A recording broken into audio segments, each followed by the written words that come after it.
Hi, everybody. My name is Becky, and I'm here with Michele MacPhee. Now, Michele MacPhee has such a long title that I have to read it because I would never remember it all. She is the Richmond County Seniors Safety and Social Inclusion Coordinator for the Dr. Kingston Memorial Community Health Center. Good job, Becky. Big title, Michele.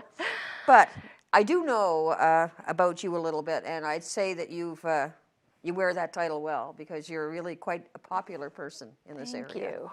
Great to hear. So, can you provide me with a brief overview of the Richmond County Senior Safety and Social Isolation Program? Sure, Becky. So we just got started in 2017. There's senior safety programs across Nova Scotia. Ours started in 2017. It's administered through the Dr. Kingston Community Health Center, but it's Richmond County wide. So really, I'm a resource for seniors they can come to with any needs or questions, maybe concerns about overall safety, and then we added the social isolation piece as well, and their overall well-being. So, yeah, and the isolation piece is huge. It is. It absolutely. has to be huge, especially right now. Yes, for sure. They're very lucky to have you as an outlet. Very, very lucky. Because not all seniors have somebody near them that they can reach out to. Right. So, and it's great to be able to raise the profile of the position, but also talk openly about the experience of social isolation, which I think we'll get the chance to do. Yeah, because there are health risks as well. Yes, actually. So it's interesting that you note that because I don't think for everybody they recognize that social isolation is an actual health risk, but there was a study that came out 2013 and they said that actually social isolation is as impactful on your health as smoking 15 cigarettes a day. So I think that really resonates for people. They know that, if they're isolated, it doesn't feel good, but is it really does it impact my health? So it actually puts you at an increased risk of everything from chronic disease, dementia, high blood pressure, depression, maybe even going into a long-term care facility earlier, and premature death. I would have to think, and I'm hoping you will correct me if I'm wrong, that especially right now, seniors with health conditions also might be kind of a little bit, hesitant about going into a facility, or perhaps they're not being able to see their doctors for some specialty need that they have because of COVID-19. Well, you're right. It's a challenging time for a lot of people because, especially seniors, that's the population most impacted by COVID-19 if they contract it. So you have some people that are, staying within their 10-person bubble, and then you have people who are, not even doing the 10-person bubble. They're just going out for necessities. But I think what has been happening, which is great, is we've been able to adapt. So a lot of, health centers, they're doing appointments over the phone, right? So it gives that people the opportunity to still address your health needs, but not have to go out into community if you're not comfortable doing it. Right. But it certainly is a challenging time for people to navigate. Yeah. What are some of the signs that, as family and community members, we can watch to determine if someone is experiencing social isolation? Okay, great. So I think that's a really great question. It can be a little bit difficult to answer because we do have different social activity needs, right? So some people might be comfortable with only going out once a month. Some people need more social activity. But I think generally speaking, if someone isn't participating socially the way that they used to, they're not going out to the same activities, you might say, okay, well, what's happening here? Why is this the case? And then you can start peeling back some layers. And you might say, are they experiencing some of the social isolation risk factors, right? Poverty being a big one. Is there a change in their financial circumstances? Can they afford to go out anymore? Is transportation an issue? Maybe they're not driving at night anymore. Hearing loss is a big one. They're not going to the car play. They can't hear things in the background. So just trying to do a little detective work to figure out what's the root cause of the issue and explore it from there. Yeah, because I'm pretty sure that things have changed so drastically.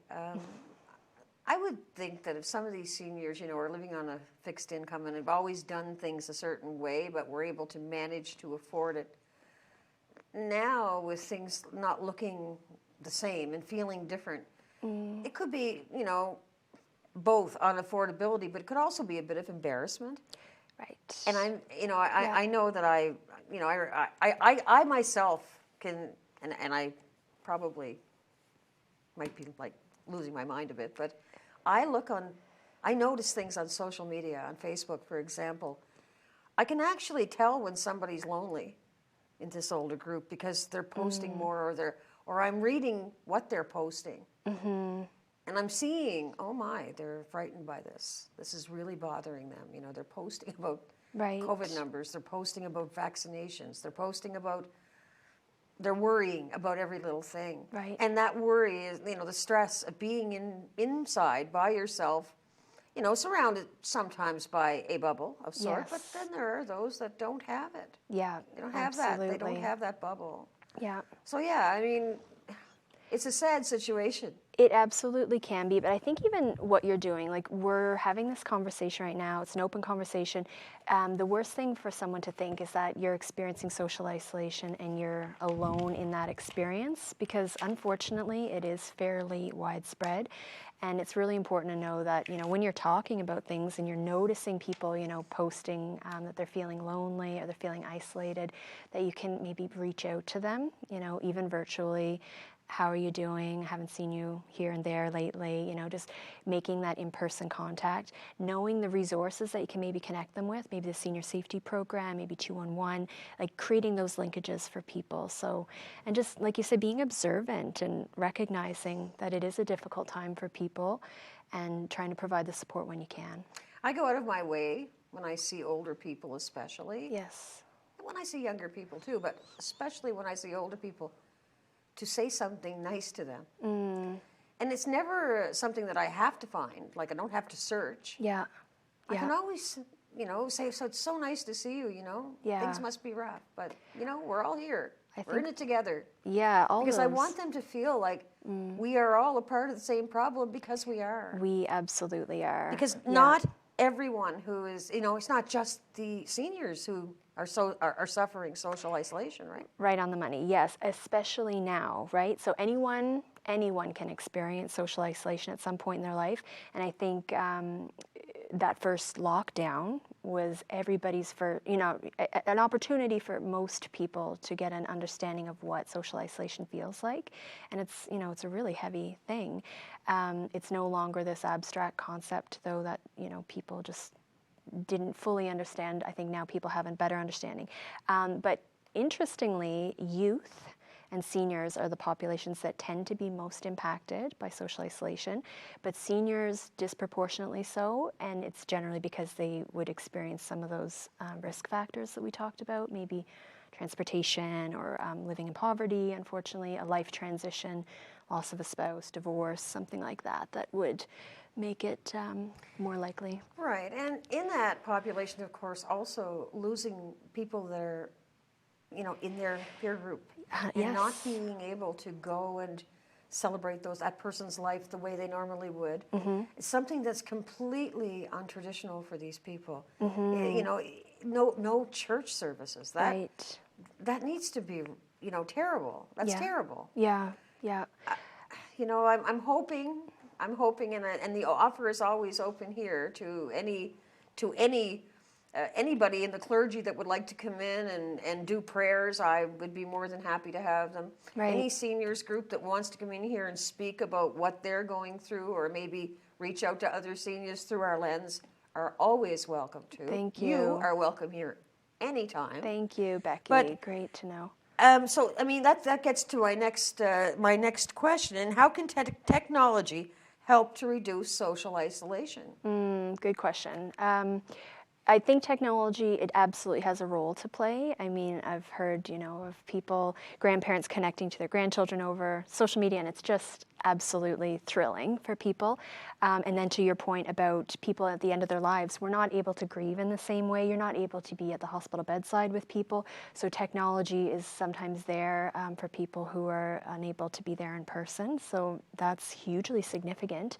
And the other thing about technology that I have to mention is that we don't, across the province, across Richmond County, we don't all have equitable access to technology. There's pockets without, adequate internet right now. It's not affordable for everybody. Maybe there's some, you need to learn to use the technology too. We do have groups that support that. The Literacy Network does a lot of computer training. But also, the only other thing I'll say is I think if we use technology too much, especially things like social media, there's a tendency for us to really project our best lives there. And, everybody's got this curated, perfected kind of... It's not always that way. It's not that way, right? But yet that tends to be what we put up there. We're not putting a picture of ourselves after a big fight with our family members when we know that happens. But if you're looking at that from the outside and thinking that, oh, look, everybody's lives are just so great, then that might even make you feel more isolated and alienated. So I think it's just important to use it safely. Like balance. Right? You got it. Yes, yourself. Boundaries. Everybody needs I that. remember the first time that my mother never had a computer, and she never wanted one. Yeah. She didn't want to play bingo either. She found that was... My mother always used to say, I don't play bingo because I played once and it made me a nasty person, and I just decided I didn't want to be that. But that's great. That's just exactly what she said. But I'll never forget the first time I went to her house, and she had very little service, bad service area, but I managed to get my daughter on FaceTime. Okay. And she hadn't seen her granddaughter for, in person for a couple of years. Right. And I don't think I could have given her a better gift. And then every time I went to Beautiful. her house after, get Megan on the phone. Get yes. her on the phone. Yeah, absolutely. And it's the kids beautiful. loved it too, to be able to see her, Right. So I think that that's a great thing. Mm-hmm. Sometimes I don't think the seniors are really comfortable. I mean, my mother would never have known how to, she didn't even own a cell phone. She didn't know how to use one. Right. But I think it's wonderful that we can do that. And in the pandemic, Sure. the last pandemic we had, people didn't have that. Yes, it's true. Yeah, and I think it's a comfort level for all of us, right? Because even, I remember my first Zoom meeting, I'm like, oh, this just isn't the same. And yet, 200 Zoom meetings later, you've acquired a comfort level with it. So is there any upcoming program that we should make note of? Yes, actually. So we've at the Dr. Kingston Health Center, we've just been given the green light to adapt a World Health Organization program. It's called, Doing What Matters in Times of Stress. We're all really stressed right now. Global pandemic, there's so many layers. Everybody's got a lot on their plate. And this is all about dealing with that stress in healthy ways. So we're going to roll it out into a peer support type program. I'm going to lead it with senior facilitators throughout Richmond County. We'll kind of trial it with ourselves first, figure out what worked, what didn't, modify it, and then we'll be ready to take into the community on a wider scale. But yes, really excited about it. Thank you for asking. It's a great opportunity for us and Absolutely the community. A great opportunity. Yes. I'm getting into my senior years. Yes. So I'm looking forward to being a part of some of these programs great. at some point. Anything that can reduce stress for everybody. Right. Is a great idea. I agree, 100%. I think the seniors are pretty resilient. Very true. Very true. And yes. we don't give them sometimes enough credit for how resilient they actually are. I think the resiliency piece is absolutely paramount, and I see that all the time. And yes, it's a very good point. And they are so incredibly funny. Yes, we have so much to learn. It's funny. great. It's great. Yes. And I love watching them learn something new because it gives them a sense of empowerment, and all of a sudden, I find that maybe, I don't think I'm wrong, I find that because technology has swooped in, with the younger generation, sometimes the older generation are at risk of feeling, they're not engaged. They're not engaged, right? Or they feel maybe they're a little dumb, and I don't want them to feel that. Well, it's so interesting because I think it's like a different way of communicating. Like kids seem to be really comfortable on technology communicating now, but maybe at the detriment of not being able to have a conversation as easily. As my grandmother said when we first got television, I was around. Yeah, when I remember my grandmother's first television. Yes. And she said, well, there goes the family unit. And I remember saying, well, I was a little kid. Yeah. Like, what do you mean? And she said, well, no longer will we be sitting around the kitchen table and talking to each other as a family about what happened in our day. Now we will all be sitting in front of the television, watching television instead of talking to each other. And I at the time thought, you're out of touch. But then I realize now how correct she was. Oh, absolutely. And then they rolled out the TV dinners. And she called it for sure. She called it right on the nose. So my grandfather was a newspaper editor, and he stopped reading the newspaper in his later years because he said it distressed him so much. Right. He said to read constantly all the bad news. Nobody ever put anything nice in there anymore. It's always strange how we tend to gravitate to the drama and the negative. Yeah, I'm the opposite. I don't like the drama. Yeah, in terms of the content, though, of a newspaper, right? Oh, yes, it seems... Sometimes you can't avoid it. Right, but there's so much good that we should be reporting and talking about. We absolutely should. And I do know that the Historical Society here is interested in reaching out to the seniors and continue our Living Archives series. Oh, which I think wonderful. will be wonderful as well. Yeah. You know, and you can learn so much from the seniors. Oh, there's so much reciprocal learning that can take place, right? And I think, yes, we all have something to learn. I love this position because I get that opportunity on the daily, right? To life lessons, learn from people, you know, what works, what doesn't, little tidbits of wisdom always sprinkled throughout my day, and I'm so grateful for it.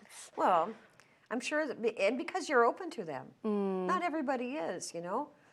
I find that, you know, sometimes if people are too tied to technology, they are not capable of understanding the emotional part of something that is emotional, you know, and they underestimate the emotion or how something makes somebody else feel. Right, You know, I don't attack people on social media because I think that there's always something else happening behind the scenes that you don't know about. For sure, yeah, and it's just that when you don't have that face-to-face interaction, like you can't see my body language, you can't tell if my face is really sad, you can't, you know, there's so much that's lost in that communication. It's really easy to get, you know, misinterpret things and well, there's no what's the word I was looking for? There's no in text. There's no. There's a word. Essentially, there's no inflection. There's you no can't hear inflection the voice. in text, so you don't know if I'm saying I don't want to go there, or I do not want to go there. Yes. You know, and right away it's like if you say something that somebody else disagrees with, right away, boy, you're a villain. Yeah.